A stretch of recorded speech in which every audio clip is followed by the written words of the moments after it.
ناظرین، فوج کی جانب سے ملک کے خفیہ ادارے ISI کے سابق سربراہ لیفٹیننٹ جنرل ریٹائرڈ فیض حمید کی فوجی تحویل اور ان کے خلاف فیلڈ جنرل کورٹ مارشل کی کارروائی شروع کیے جانے کے بیان نے ملک کی سیاست میں ہلچل پیدا کر دی ہے۔ کچھ لوگ اسے پاکستان تحریک انصاف کے ساتھ نتھی کرنے کی کوشش کر رہے ہیں۔ کہا جا رہا ہے کہ جناب فیض حمید ہی تحریک انصاف کے گاڈ فادر بنے ہوئے تھے، اس لیے عمران خان بیرون ملک جانے سیاست سے کنارہ کشی اختیار کرنے کے لیے تیار نہیں تھے، لیکن اب تحریک انصاف اور عمران خان دونوں ہی بیک فٹ پر چلے گئے ہیں، جبکہ دوسری جانب کچھ لوگ فیض حمید کی آڑ میں بطور ادارہ پاک فوج پر الزام تراشی کر رہے ہیں۔ حالانکہ اصولی موقف یہ ہونا چاہیے کہ اگر واقعی ٹاپ سٹی کیس میں جنرل فیض حمید اور ان کے ساتھی ملوث ہیں تو ان کے خلاف سخت ایکشن لیا جانا چاہیے۔ اب یہاں اہم سوال یہ ہے کہ کیا واقعی فیض حمید کو کل ہی گرفتار کیا گیا ہے یا پہلے سے گرفتار کرنے کے بعد صرف کل گرفتاری کا اعلان کیا گیا ہے؟ کل آخر GHQ میں کیا ہوا؟ فیض حمید کیوں آگ بگولا ہو گئے تھے؟ کس سوال پر سابق DGI SPR کا پارا ہائی ہوا؟ اس سب پر اس ویڈیو میں تفصیلی ڈسکشن کریں گے۔ اس کے علاوہ یہ بھی بتائیں گے کہ کورٹ مارشل کارروائی کیسے ہوتی ہے اور اس میں فیض حمید کو کتنی سزا ہو سکتی ہے۔ ISI کے سابق سربراہ کے خلاف کارروائی کے اعلان کے بعد سے ہی سیاسی و سماجی حلقوں میں فوج میں احتسابی عمل، فوجی افسران کے سیاست میں کردار اور سیاسی جماعتوں کے ساتھ تعلقات پر بحث زور پکڑ گئی ہے۔ ISPR کے بیان میں کسی سیاسی جماعت یا سیاستدان کا ذکر تو نہیں کیا گیا، مگر یہ بیان سامنے آنے کے بعد متعدد صحافی و تجزیہ کار ٹی وی چینلز پر اپنے تجزیوں میں سابق وزیر اعظم عمران خان کی جماعت پاکستان تحریک انصاف اور لیفٹیننٹ جنرل ریٹائرڈ فیض حمید کے قریبی تعلقات کا بھی ذکر کرتے دکھائی دیے۔ ISPR کی جانب سے جاری کیے گئے بیان میں صرف اتنا بتایا گیا ہے کہ سابق DGI جنرل فیض حمید کو ٹاپ سٹی کیس میں شکایات کی تحقیقات کے بعد تحویل میں لیا گیا اور ان کے فیلڈ جنرل کورٹ مارشل کا عمل شروع کر دیا گیا ہے۔ فوج کی جانب سے پیر کو جاری ہونے والے بیان میں کہا گیا ہے کہ ٹاپ سٹی کیس کی انکوائری کے بعد نتیجتاً پاکستان آرمی ایکٹ کی دفعات کے تحت لیفٹیننٹ جنرل ریٹائرڈ فیض حمید کے خلاف سخت تادیبی کارروائی شروع کر دی گئی ہے۔ سب سے پہلے بات کرتے ہیں ٹاپ سٹی کیس کیا ہے۔ ناظرین، کہانی شروع ہوتی ہے 12 مئی 2017 سے، جب صبح فجر کے وقت اسلام آباد کی ایک گلی میں اچانک شور سنائی دیا اور لوگوں نے دیکھا کہ رینجرز اور فوجی گاڑیوں نے پوری گلی کو گھیرے میں لے رکھا تھا اور وہ ایک گھر میں داخل ہو گئے۔ یہ گھر رمیش سنگھ اروڑا کا تھا جو رکن قومی اسمبلی تھے اور سکھ پربندک کمیٹی کے سربراہ بھی تھے۔ اس گھر میں داخل ہو کر سادہ لباس میں ملبوس اہلکاروں نے وقار نامی شخص کو پوچھا اور جب گھر والوں کی شناخت کی تو معلوم ہوا کہ وہ غلط گھر میں آ گئے ہیں۔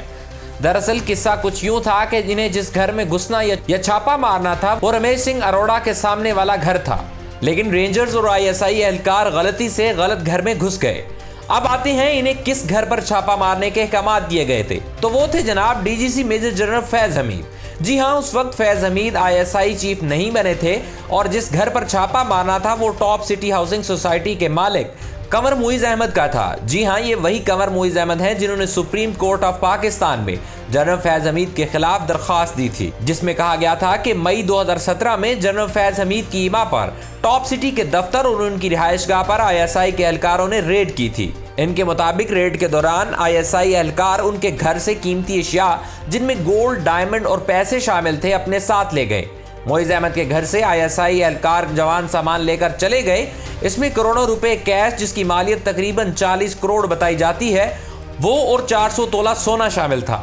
خیر، کنور معیز احمد نے الزام عائد کیا تھا کہ ان کے اور ان کے سسرال کو ISI کے لوگ اٹھا کر ایک سیف ہاؤس سے خفیہ ٹھکانے پر لے گئے جہاں اربوں روپے مالیت کی ان کی ہاؤسنگ سوسائٹی چھیننے کی کوشش کی گئی۔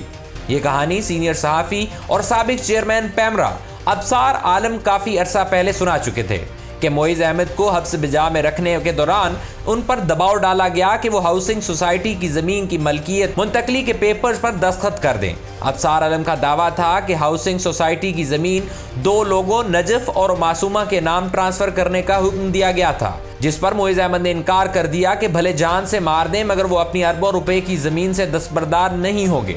ابصار عالم صاحب نے یہ دعویٰ بھی کیا تھا کہ جن لوگوں کو زمین منتقل ہونی تھی ان میں جو نجف صاحب ہیں وہ کوئی اور نہیں بلکہ فیض حمید کے بڑے بھائی اور چکوال کے سابق نائب تحصیلدار نجف حمید ہیں، جبکہ مبینہ طور پر معصومہ نامی خاتون کو صابر مٹھو کی بیٹی بتایا جاتا ہے۔